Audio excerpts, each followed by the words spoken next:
The productivity project by Chris बैली।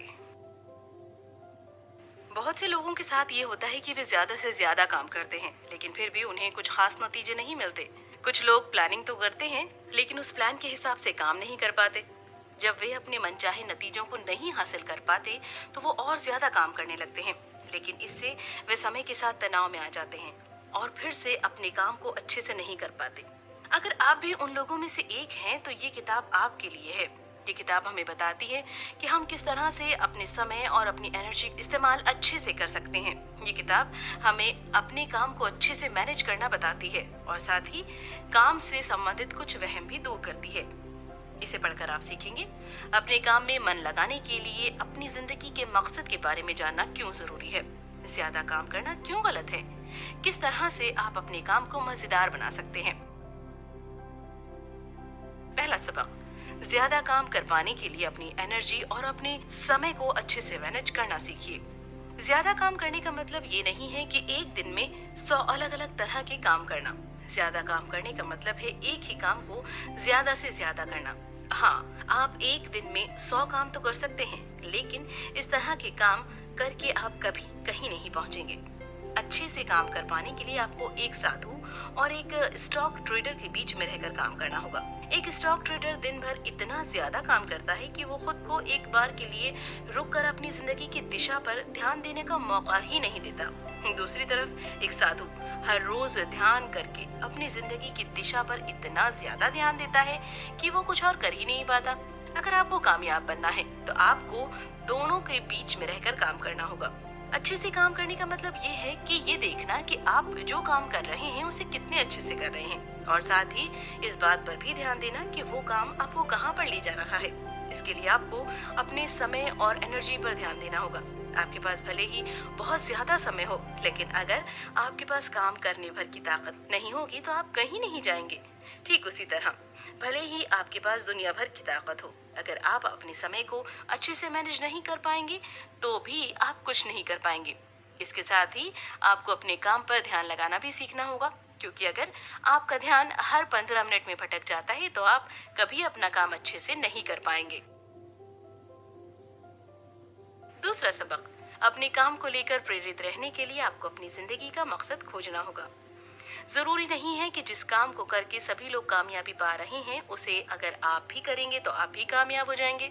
इसके लिए सबसे पहले आपको ये देखना होगा कि आप अपनी जिंदगी से चाहते क्या हैं और उसे पाने के लिए आपको किस तरह की आदतें बनानी होंगी। सबसे पहले आपको ये देखना होगा कि आपकी जिंदगी का मकसद क्या है। ये मकसद आपको हमेशा सही रास्ते पर रखेगा और उन आदतों से छुटकारा पाने में आपकी मदद करेगा जो आपकी कामयाबी के लिए नुकसानदायक है। साथ ही ये आपको रास्ते से भटकने से बचाएगा। जब तक आपको ये पता नहीं लगेगा कि आपको जाना कहाँ है, तब तक आप हर तरह की किताबें पढ़कर उनके बताए गए तरीके अपनाते रहेंगे और फिर भी कुछ भी हासिल नहीं कर पाएंगे। अगर आपको अपनी जिंदगी का मकसद खोजना है या फिर ये पता करना है कि वो कौन सी चीज है जिसके लिए आप जीते हैं, तो खुद से ये सवाल पूछिए, अगर आपको हर दिन 2 घंटे से ज्यादा दे दिए जाएं, तो आप उस 2 घंटे में कौन से काम करेंगे? इस सवाल का जवाब आपको बताएगा कि आपके लिए क्या करना असल में पसंद है। अगर आपको जवाब मिलता है कि आप अपने परिवार के साथ समय बिताएंगे, तो इसका मतलब ये है कि वो आदतें या वो काम जो आपके लिए बिल्कुल ठीक नहीं है, जो आपको परिवार से दूर रखती हैं, इस तरह के काम करके आप कभी भी खुश नहीं रह सकेंगे। जब आपको ये पता लग जाएगा कि आपके लिए क्या जरूरी है, तो आपको अपने आप ये पता लगने लगेगा कि आपको किस तरह के काम पर ज्यादा ध्यान देना चाहिए। इसके बाद आप उस काम को अपनी आदत बना सकेंगे जो आपको कामयाबी की तरफ लेकर जाएगी। तीसरा सबक, रूल ऑफ 3 को अपनाकर आप अपने समय और काम को अच्छे से मैनेज करना सीखें। बहुत बार ऐसा होता है कि जब हम सुबह सुबह अपने दिन भर के काम को अपने दिमाग में लेकर अपने दिन की शुरुआत करते हैं, लेकिन शाम तक हमारा ध्यान भटक जाता है और हम उसमें से एक भी पूरा नहीं कर पाते। लेकिन रूल ऑफ 3 का इस्तेमाल करके आप अपने समय और अपने काम को अच्छे से मैनेज करना सीख सकते हैं। इस नियम की खोज माइक्रोसॉफ्ट एग्जीक्यूटिव जेडी मेयर ने की थी। उन्होंने अपनी किताब गेटिंग रिजल्ट द एजाइल में इसका जिक्र किया है। ये बहुत ही आसान तरीका है। इसके लिए सबसे पहले आप अपने एक हफ्ते के 3 गोल तय कीजिए और ये देखिए कि उसे पाने के लिए आपको इस हफ्ते क्या काम करना है। फिर उसे हासिल करने के लिए आप अगले दिन के 3 काम लिखिए। आप हर दिन के लिए 3 काम लिखिए जो आपको सोने से पहले करने हैं।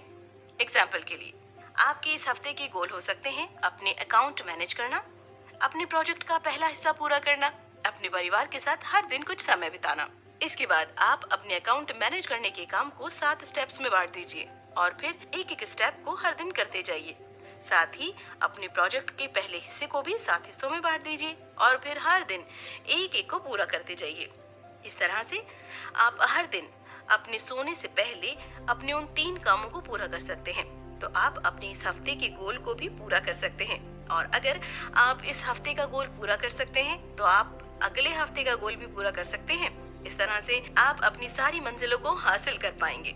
इसके साथ ही अपना कैलेंडर चेक करते रहिए और अगर बीच में कुछ ऐसा काम आ जाए जिससे करना आपके इन तीनों कामों से ज्यादा जरूरी है तो अपने प्लान में बदलाव करने से पीछे मत हटिए। साथ ही आप एक साथ बहुत ज्यादा काम करने की कोशिश ही मत कीजिए। कम समय में ज्यादा हासिल करने की कोशिश करने से आपके हाथ निराशा लगती है जो कि आगे बढ़ने का हौसला कम करती है। इसीलिए छोटे कदमों से आगे बढ़िए। चौथा सबक, अपने काम को मजेदार बनाइए ताकि उसे करने में आपका मन लगे। बहुत से काम ऐसे होते हैं जो हम करना ही नहीं चाहते। वे जरूरी होते हैं लेकिन साथ ही वे इतने उबाऊ होते हैं कि उन्हें हम हमेशा कल के लिए टालते रहते हैं। एक वक्त आता है जब उन्हें करने का प्रेशर हम पर बनने लगता है और फिर जल्दबाजी में हम उस काम को करने लगते हैं और वो बिगड़ जाता है या फिर अच्छे से नहीं हो पाता। इससे बचने के लिए सबसे पहले हमें ये समझना होगा कि हम आज के काम को कल के लिए क्यों टालते हैं। टिमोथी पिचाइल जो कि ओटावास कॉलेज एंड यूनिवर्सिटी में साइकोलॉजी के प्रोफेसर हैं, बताते हैं कि अगर किसी काम में ये 6 चीजें हैं तो हम उसे कल के लिए डालेंगे। उबाऊ होना, तनाव भरा होना, मुश्किल होना, बेढंगा होना, बिना मतलब का होना और उसे करने के बाद किसी तरह का सुकून न मिलना।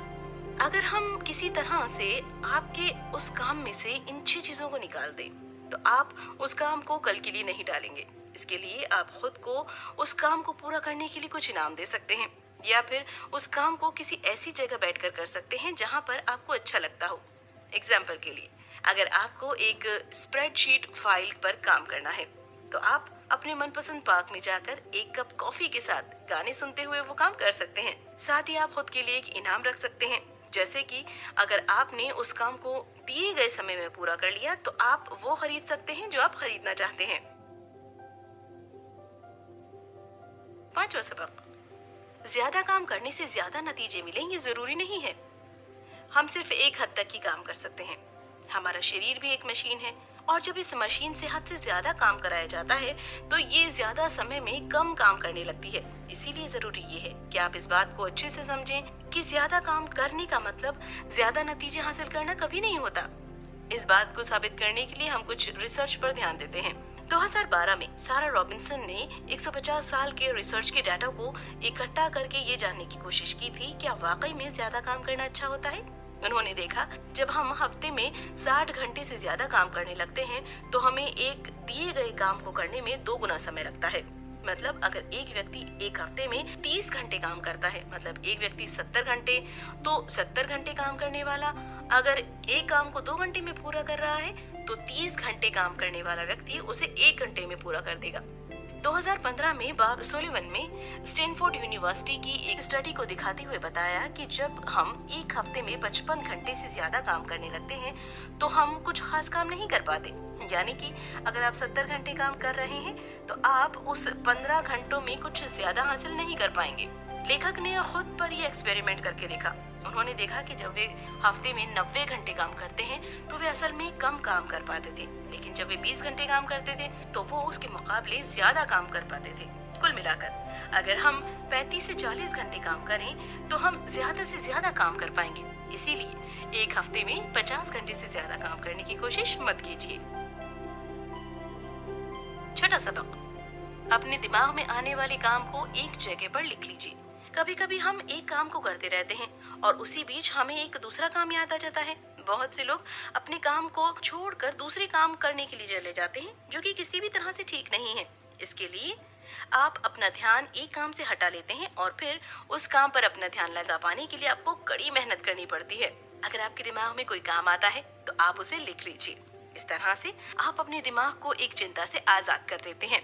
इससे वो काम बार बार आपके दिमाग में नहीं आता और आप अपना पूरा ध्यान किसी और काम पे लगा पाते हैं। इससे आपके दिमाग को उस काम को याद नहीं रखना होता जिससे आप उसे भूलते नहीं हैं।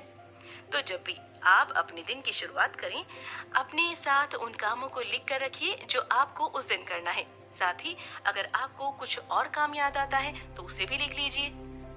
इससे आप अपने दिमाग को खाली कर नए आइडियाज पैदा कर पाते हैं। इसके अलावा आप उन चीजों की भी लिस्ट बना सकते हैं जो आपको चाहिए। एग्जाम्पल के लिए उन किताबों की लिस्ट बना सकते हैं जो आप पढ़ना चाहते हैं, या फिर उन चीजों की जो आपको आज शाम के लिए चाहिए। आप उन छोटे और आसान कामों को अभी पूरा कर सकते हैं जो कि छोटे हैं और सिर्फ कुछ मिनट में हो जाएंगे।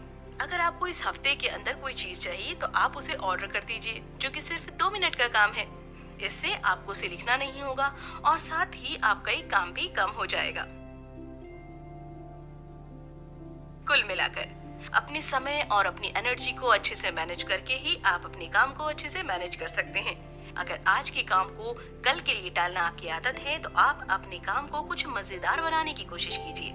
खुद को अपने काम को पूरा करने के लिए काम दीजिए और ज्यादा काम करके आप अपने काम करने की क्षमता को कम कर देते हैं, जिससे समय के साथ आप कम काम कर पाते हैं और साथ ही साथ तनाव में भी आ जाते हैं। क्या करें? अपने ध्यान को भटकने से रोककर आप ज्यादा काम कर सकते हैं।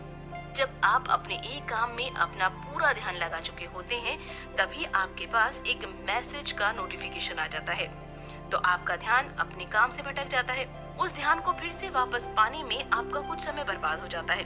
इसीलिए कोशिश कीजिए अपने फोन को साइलेंट मोड पर रखकर काम करने की। इससे भी अच्छा ये होगा कि आप काम करते वक्त अपने फोन को खुद से दूर रखें।